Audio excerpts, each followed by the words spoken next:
evening, this is Harry Potter and the Philosopher's Stone, Chapter 15, The Forbidden Forest. Things could not have been worse. Filch took them down to Professor McGonagall's study on the first floor, where they sat and waited without saying a word to each other. Hermione was trembling. Excuses, alibis and wild cover-up stories chased each other around Harry's brain, each more feeble than the last. He couldn't see how they were going to get out of trouble this time. They were cornered. How could they have been so stupid as to forget the cloak? There was no reason on earth that Professor McGonagall would accept them for being out of bed and creeping around the school in the dead of night, let alone being up the tallest astronomy tower, which was out of bounds except for classes. Add Norbert and the invisibility cloak, and they might as well have been packing their bags already. Had Harry thought things could not have been worse, he was wrong. When Professor McGonagall appeared, she was leading Neville. "Harry!" Neville burst out, the moment he saw the other two. "I was trying to find you, to warn you. I heard Malfoy saying he was going to catch you. He said you had a drag." Harry shook his head violently to shut Neville up. But Professor McGonagall had seen. She looked more likely to breathe fire than Norbert as she towered over the three of them. "I would never have believed it of any of you. Mr. Filch says you're up the astronomy tower. It's 1 o'clock in the morning. Explain yourselves." It was the first time Hermione had failed to answer a teacher's question. She was staring at her slippers as still as a statue. "I think I've got a good idea of what's going on," said Professor McGonagall. "It doesn't take a genius to work it out. You fed Draco Malfoy some cock and bull story about a dragon, trying to get him out of bed and into trouble. I've already caught him. I suppose you think it's funny that Longbottom here heard the story and believed it too." Harry caught Neville's eye and tried to tell him without words that it wasn't true, because Neville was looking stunned and hurt. Poor blundering Neville.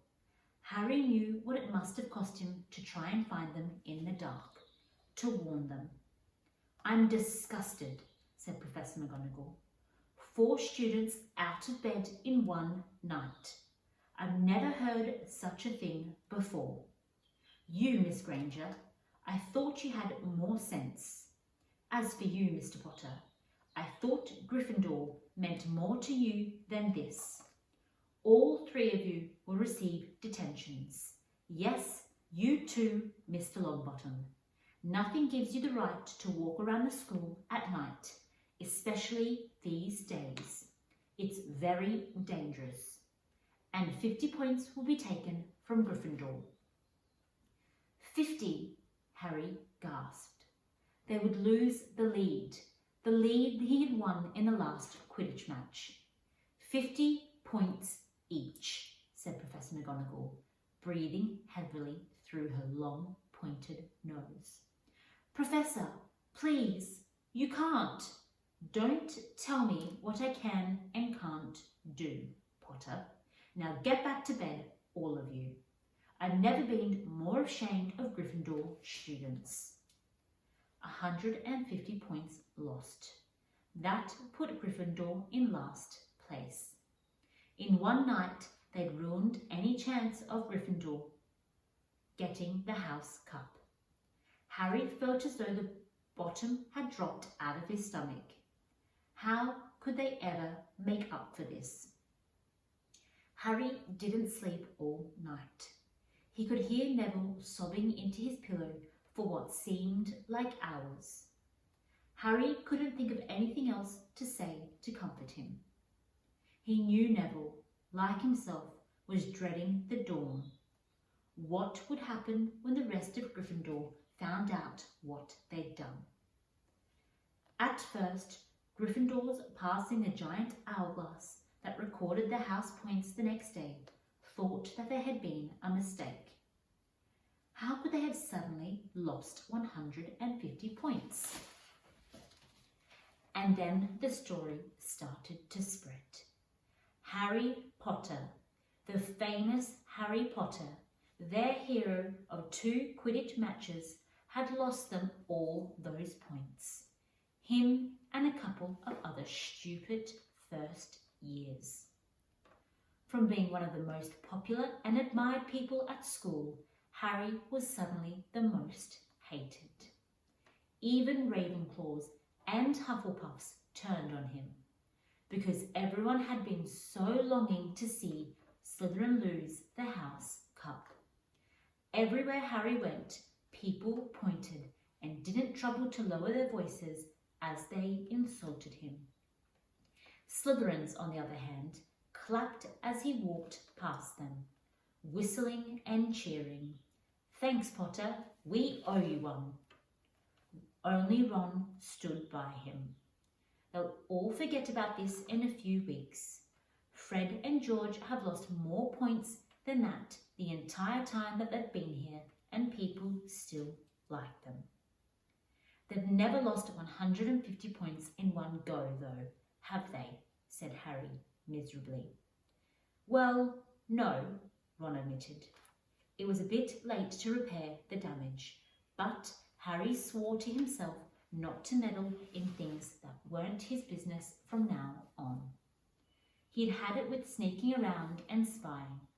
He felt so ashamed of himself that he went to Wood and offered to resign from the Quidditch team. Resign? Wood thundered. What good will that do? How are we going to get any points back if we can't win at Quidditch? But even Quidditch had lost its fun. The rest of the team wouldn't speak to Harry during practice, and if they had to speak about him, they called him the Seeker. Hermione and Neville were suffering too. They didn't have it as bad as Harry because they weren't as well known, but nobody would speak to them either. Hermione had stopped drawing attention to herself in class, keeping her head down and working in silence. Harry was almost glad that the exams weren't far away. All the revision he had to do kept his mind off his misery.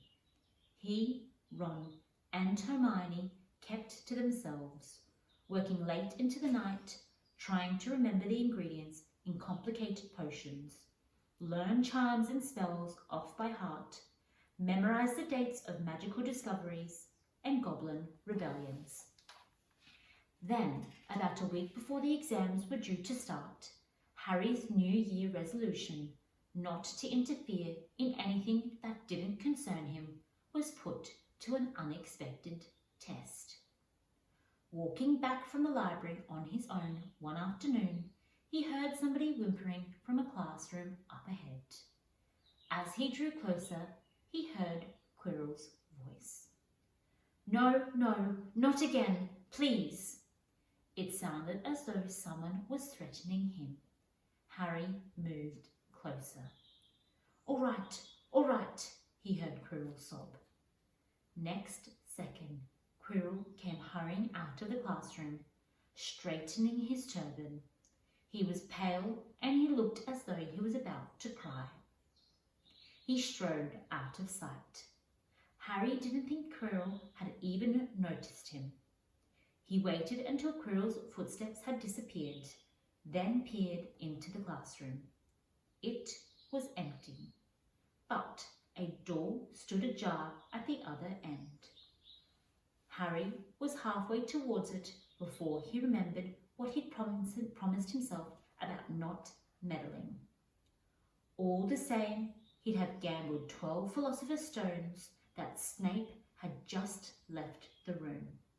And from what Harry had just heard, Snape would be walking with a spring in his step. Quirrell seemed to have given him the last time. Harry went back to the library, where Hermione was testing Ron on astronomy. Harry told them what he'd heard. "Snape's done it again then," said Ron. "If Quirrell's told him how to break this anti-dark force spell." "They're still fluffy though," said Hermione. "Maybe Snape's found out how to get past him without asking Hagrid," said Ron, looking up at 1,000 books surrounding them. "I bet there's a book somewhere in here telling you how to get past a giant 3-headed dog. So what to do now, Harry?" The light of adventure was kindling again in Ron's eyes, but Hermione answered before Harry could. "Go to Dumbledore. That's what we should have done ages ago. If we try anything ourselves, we'll be thrown out for sure." "But we've got no proof," said Harry. "Quirrell's too scared to back us up. Snape's only got to say he doesn't know how the troll got in at Halloween and that he was nowhere near the 3rd floor. Who do you think they'll believe, him or us? It's not exactly a secret we hate him. Dumbledore will think we made it up to get him sacked. Filch wouldn't help us if his life depended on it. He's too friendly with Snape, and the more students get thrown out, the better, he'll think. And don't forget, we're not supposed to be knowing anything about the stone or Fluffy. That'll take a lot of explaining." Hermione looked convinced, but Ron did not. "If we just do a little bit of poking around..."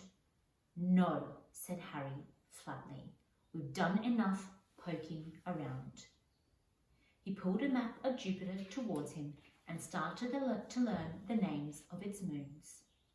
The following morning, notes were delivered to Harry, Hermione and Neville at the breakfast table. They were all the same. "Your detention will take place at 11 o'clock tonight. Meet Mr. Filch in the entrance hall. Professor M. McGonagall." Harry had forgotten they still had detentions to do in the 4-4 over the points they had lost. He half expected Hermione to complain that this was a whole night of revision lost, but she did not say a word. Like Harry, she felt that they deserved what they had got. At 11 o'clock that night, they said goodbye to Ron in the common room and they went down to the entrance hall with Neville. Filch was already there, and so was Malfoy.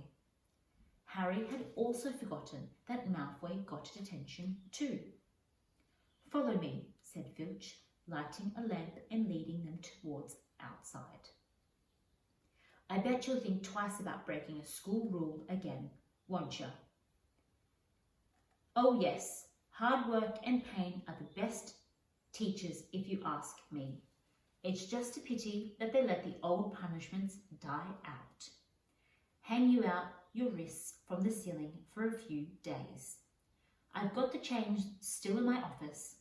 Keep them well oiled just in case they're ever needed. Right, off we go, and don't think of running off now. It'll be worse for you if you do." They marched off across the dark grounds. Neville kept sniffing. Harry wondered what their punishment was going to be. It must be something really horrible, or Filch wouldn't be sounding so delighted. The moon was bright, but clouds scudding across it kept throwing them into darkness. Ahead, Harry could see the lighted windows of Hagrid's hut. Then they heard a distant shout. "Is that you, Filch? Hurry up. I want to get started." Harry's heart rose. If they were going to be working with Hagrid, it wouldn't be so bad. His relief must have showed in his face because Filch said, "I suppose you think you'll be enjoying yourselves with that oath? Well, think again, boy. It's into the forest you'll be going, and I'm much mistaken if you'll come out in one piece." At this, Neville let out a little moan, and Malfoy stopped dead in his tracks. The forest? he repeated, and he didn't sound quite cool as usual. We can't go in there at night. There's all sorts of things in there. Werewolves, I've heard. Neville clutched the sleeve of Harry's and made a choking noise. That's your lookout, isn't it? Said Filch, his voice cracking with glee. Should have thought of them werewolves before you got in trouble, shouldn't you? Hagrid came striding towards them out of the dark, Fang at his heel. He was carrying his large crossbow and a quiver of arrows over his shoulder. About time. I've been waiting for you for half an hour already. All right, Harry, Hermione. I shouldn't be too friendly to them, Hagrid, said Filch closely. They're here to be punished, after all. That's why you're late, is it? Said Hagrid, frowning at Filch. Been lecturing them, eh? Put them in their place. Should have done it here. I'll take it from here. I'll be back at dawn, said Filch, for that's when I'll come and collect them. Malfoy now turned to Hagrid. I'm not going in that forest, he said. Harry was pleased to hear the note of panic in his voice. You are going into that forest if you want to stay at Hogwarts, said Hagrid fiercely. You've done something wrong and now you've got to pay for it. But this is servant stuff. It's not for students to do. I thought you'd be writing lines or something. If my father knew I was doing this, he'd tell you that's how it's at Hogwarts. Writing lines, what's good for you then? You do something useful, not write lines. I bet your father would rather to be expelled than get back off your castle and pack. Go on. Malfoy didn't move. He looked at Hagrid furiously, but then dropped his gaze. Right then. Now, listen carefully, because it's dangerous. What we're going to do tonight, and I don't want no one to take no risks. Follow me over here a moment. He led them to the very edge of the forest. Holding his lamp up, he pointed down a narrow, winding earth track that disappeared into thick black trees. A light breeze lifted their hair as they looked into the forest. Look there, said Hagrid. See that stuff shining on the ground? Silvery stuff. That's unicorn blood. There's a unicorn in there. It's been hurt badly by something. This is the second time in a week. I found one dead last Wednesday. We're going to try and find the poor thing. We might have to put it out of its misery. And what if whatever hurt that unicorn finds us first, said Malfoy, unable to keep the fear out of his voice. There's nothing that lives in the forest that'll hurt you if I'm with you or Fang. And keep to the path. Right now, we're going to split into two parties and follow the trail in different directions. There's blood all over the place. It must have been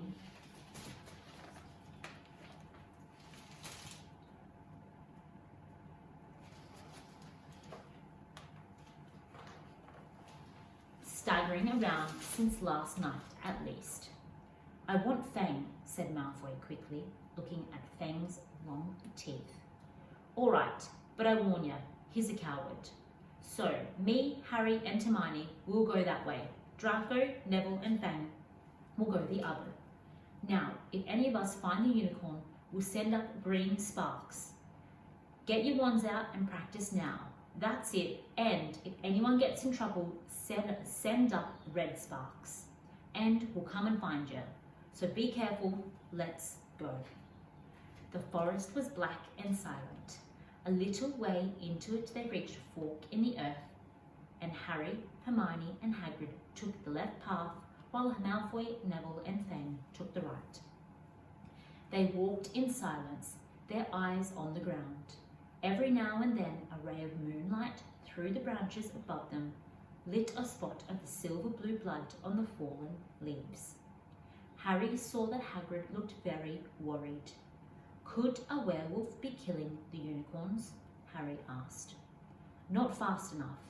It's not easy to catch a unicorn. They're powerful magic creatures. I never knew one to be hurt before. They walked past a mossy tree stump. Harry could hear running water. There must be a stream somewhere close by. There were still spots of unicorn blood here and there along the winding path. You all right, Hermione? Hagrid whispered. Don't worry. It can't have gotten too far if it's hurt badly, and we'll be able to get it back. Get behind that tree. Hagrid seized Harry and Hermione and hoisted them off the path behind a towering oak. He pulled out an arrow and fitted it into his crossbow, raising it ready to fire. The three of them listened. Something was slithering over the dead leaves nearby. It sounded like a cloak trailing along the ground. Hagrid was squinting up the dark path, but after a few seconds the sound faded away. I knew it, he murmured. There's something in here, and that shouldn't be. A werewolf, Harry suggested. That wasn't no werewolf, and it wasn't no unicorn neither. Right, follow me, be careful now. They walked more slowly, ears straining for the faintest sound. Suddenly, in a clearing ahead, something definitely moved. Who's there? Hagrid called. Show yourself, I'm armed. And into the clearing came, was it a man or a horse? To the waist a man with red hair and a beard, but below that was a horse, gleaming chestnut body with long reddish tail. Harry and Hermione's jaws drooped. Oh, it's you, Ronan, said Hagrid in relief. How are you? He walked forward and shook the centaur's hand. Good evening to you, Hagrid, said Ronan. He had a deep, sorrowful voice. Were you going to shoot me? Can't be too careful, Ronan, said Hagrid, patting his crossbow. There's something bad loose in the forest. This is Harry Potter and Hermione Granger, by the way, students up at the school, and this is Ronan, you two. We'd noticed, said Hermione faintly. Good evening. Students, are you? And do you learn much up at the school? A bit, said Hermione timidly. A bit? Well, that's something, Ronan sighed. He flung back his head and stared at the sky. Mars is bright tonight. Yeah, said Hagrid, glancing up too. Listen, I'm glad we run into you, Ronan, because there's a unicorn. It's been hurt. You seen anything? Ronan didn't answer immediately. He stared unblinkingly upwards, then sighed again. Always the innocent are the first victims, he said. So it has been for ages past, so it is now. Yeah, said Hagrid. But have you seen anything, Ronan? Anything unusual? Mars is bright tonight, Ronan repeated, while Hagrid watched him impatiently. Unusually bright. Yeah, but I was meaning anything unusual a bit nearer to home, said Hagrid. So yeah, haven't noticed anything strange? Yet again, Ronan took a while to answer. At last he said, the forest hides many secrets. A movement in the trees behind Ronan made Hagrid raise his bow again. But it was only a second. Senator, black-haired and bodied, wilder looking than Ronan. Hello, Bane, said Hagrid. All right? Good evening, Hagrid. I hope you're well. Well enough. Look, I've just been asking Ronan. Have you seen anything odd in here lately? Only there's a unicorn that's been injured. Would you know anything about it? Bane walked over to stand next to Ronan. He looked skywards. Mars is bright tonight, he said simply. We've heard, said Hagrid grumpily. Well, if either of you do see anything, let me know, won't you? We'll be off then. Harry and Hermione followed him out to the clearing, staring over their shoulders at Ronan and Blaine until the trees blocked their view.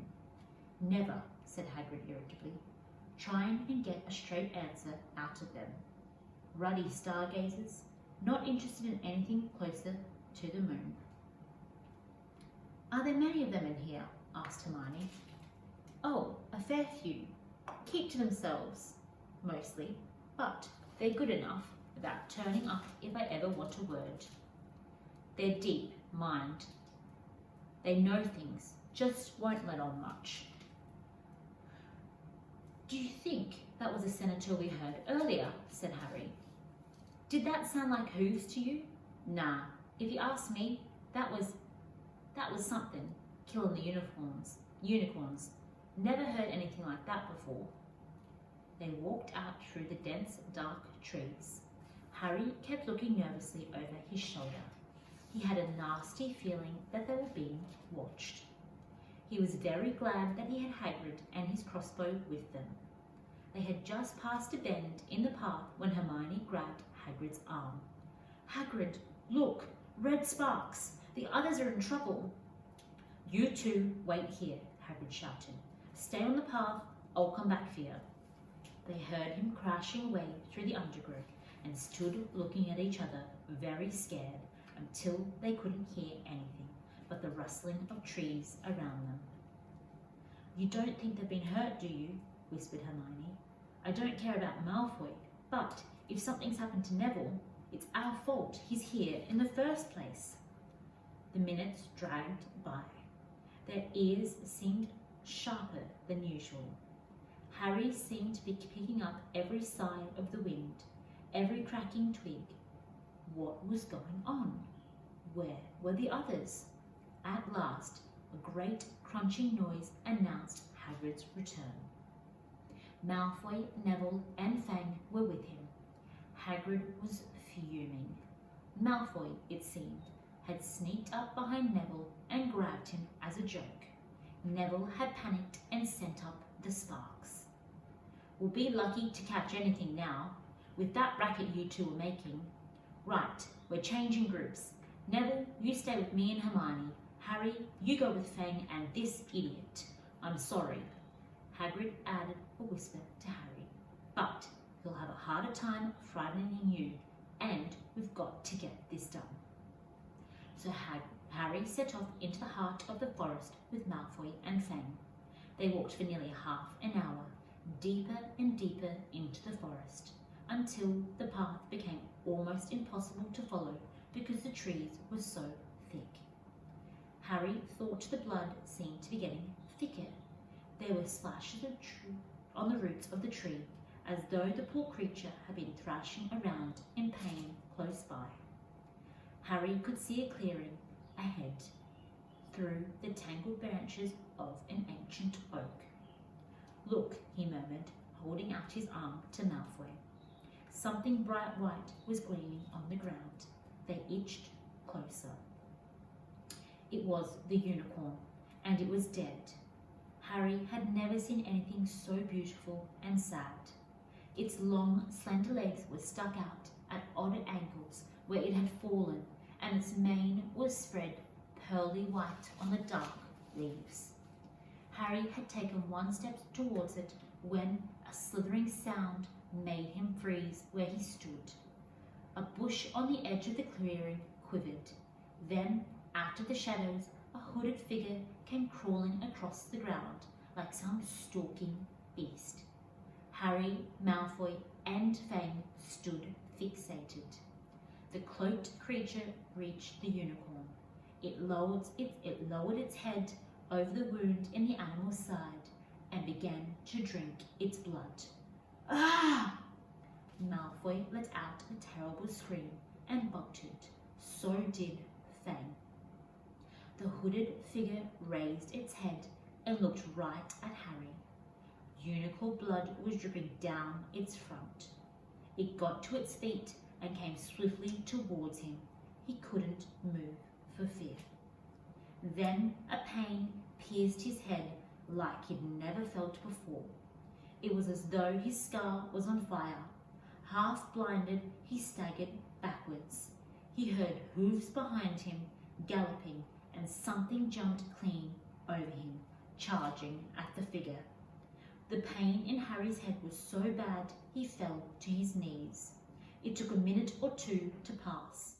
When he looked up, the figure had gone. A centaur was standing over him, not Ronan or Bane. This one looked younger. He had white blonde hair and a pale body. "Are you all right?" pulling Harry to his feet. "Yes, thank you. What was that?" The centaur didn't answer. He had astonishing blue eyes, like pale sapphires. He looked carefully at Harry, his eyes lingering on the scar which stood out, livid on Harry's forehead. "You are the Potter boy. You better get back to Hagrid. The forest is not safe at this time, especially for you.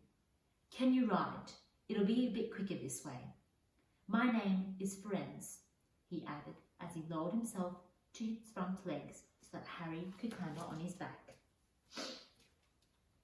There was suddenly a sound of more galloping from the other side of the clearing. Ronan and Bane came bursting through the trees, their flanks heaving and sweating. "What are you doing? You have a human on your back. Have you no shame? Are you a common mule? Do you realize who this is? This is the Potter boy. The quicker he leaves the forest, the better." "What have you been telling him?" growled Bane. "Remember, we are sworn not to set ourselves against the heavens. We have not read what is to come in the movements of the planets." Ronan pawed the ground nervously. "I'm sure Firenze thought he was acting for the best," he said in his gloomy voice. Bane kicked his back legs in anger. "For the best? What is that to do with us? Centaurs are concerned with what has been foretold. It's not our business to run around like donkeys after stray humans in our forest." Firenze suddenly reared onto his hind legs in anger, so that Harry had to grab his shoulders to stay on. "Do you not see that unicorn? Do you not understand why it was killed? Or have the planets not let you in on that secret? I set myself against what is lurking in this forest, Bane. Yes, with humans alongside me if I must." And Firenze whisked around, with Harry clutching on as best as he could. They plunged off into the trees, leaving Ronan and Bane behind them. Harry didn't have a clue what was going on. "Why is Bane so angry?" he asked. "What was that thing you saved me from, anyway?" Firenze slowed to a walk, warned Harry to keep his head bowed in case of low-hanging branches, but did not answer Harry's question. They made their way through the trees in silence for so long that Harry thought Firenze didn't want to talk to him anymore. They were passing through a particularly dense patch of trees, however, when Firenze suddenly stopped. "Harry Potter, do you know what unicorn blood is for?" "No," said Harry, startled by the odd question. "We've only used the horn and tail hair in potions." "That is because it is a monstrous thing to slay a unicorn. Only one who has nothing to lose and everything to gain would commit such a crime. The blood of a unicorn will keep you alive, even if you're an inch from death, but at a terrible price. You have slain something pure and defenseless just to save yourself, and you will have but half a life, a cursed life, from the moment the blood touches your lips." Harry stared at the back of Firenze's head, which was dappled silver in the moonlight. But who would be that desperate, he wondered aloud. If you're going to be cursed forever, death's better, isn't it? It is, unless all you need to do is stay alive long enough to drink something else, something that will bring you back to full strength and power, something that will mean you can never die. Mr. Potter, do you know what is hidden in the school at this very moment? The Philosopher's Stone, of course, the auxilia of life, but I don't understand who. Can you think of somebody who has waited many years to return to power, who has clung to life, awaiting their chance? It was though an iron fist had clenched suddenly over Harry's heart. Over the rustling of the trees, he seemed to hear once more what Hagrid had told him on the night they had met. Some say he died. Codswallop, in my opinion. Don't know if he had enough human left in him to die. Do you mean, Harry croaked, that was oh, Harry, Harry, are you all right? Hermione was running towards them down the path, Hagrid puffing along behind her. I'm fine, said Harry, hardly knowing what he was going to say. The unicorn's dead, Hagrid. It's in the clearing back there. This is where I leave you, Firenze murmured, as Hagrid hurried off to examine the unicorn. You are safe now. Harry slid off his back. Good luck, Harry Potter. The planets have been read wrongly before. I hope this one is one of those times. He turned and cantered back into the depths of the forest, leaving Harry shivering behind him. Ron had fallen asleep in the dark common room, waiting for them to return. He shouted something about Quidditch fouls when Harry roughly shook him awake. In a matter of seconds, though, he was wide-eyed as Harry began to tell him and Hermione what had happened in the forest. Harry couldn't sit down. He paced up and down in front of the fire. He was still shaking. Snape wants the stone for Voldemort, and Voldemort's waiting in the forest. And all this time we thought Snape just wanted to get rich. Stop saying the name, said Ron in a terrified whisper, as if he thought Voldemort could hear them. Harry wasn't listening. Firenze saved me, but he shouldn't have done. Bane was furious. He was talking about interfering with what the planets say is going to happen.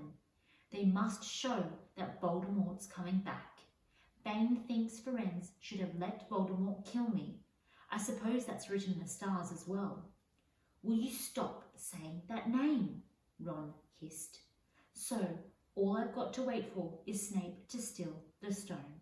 Harry went on feverishly. Then Voldemort will be able to come and finish me off. Well, I suppose Bane will be happy. Hermione looked very frightened, but she had a word of comfort. Harry, everyone says Dumbledore's the only one you-know-who has ever been afraid of. With Dumbledore around, you-know-who won't touch you. Anyway, who says the Centurions are right? It sounds like fortune-telling to me, and Professor McGonagall says that a very imprecise branch of magic. The sky had turned light before they stopped talking. They went to bed exhausted, their throats sore. But the night's surprises weren't over. Harry pulled back his sheets. He found his invisibility cloak folded neatly underneath them. There was a note pinned to it, just in case. The end. Good night.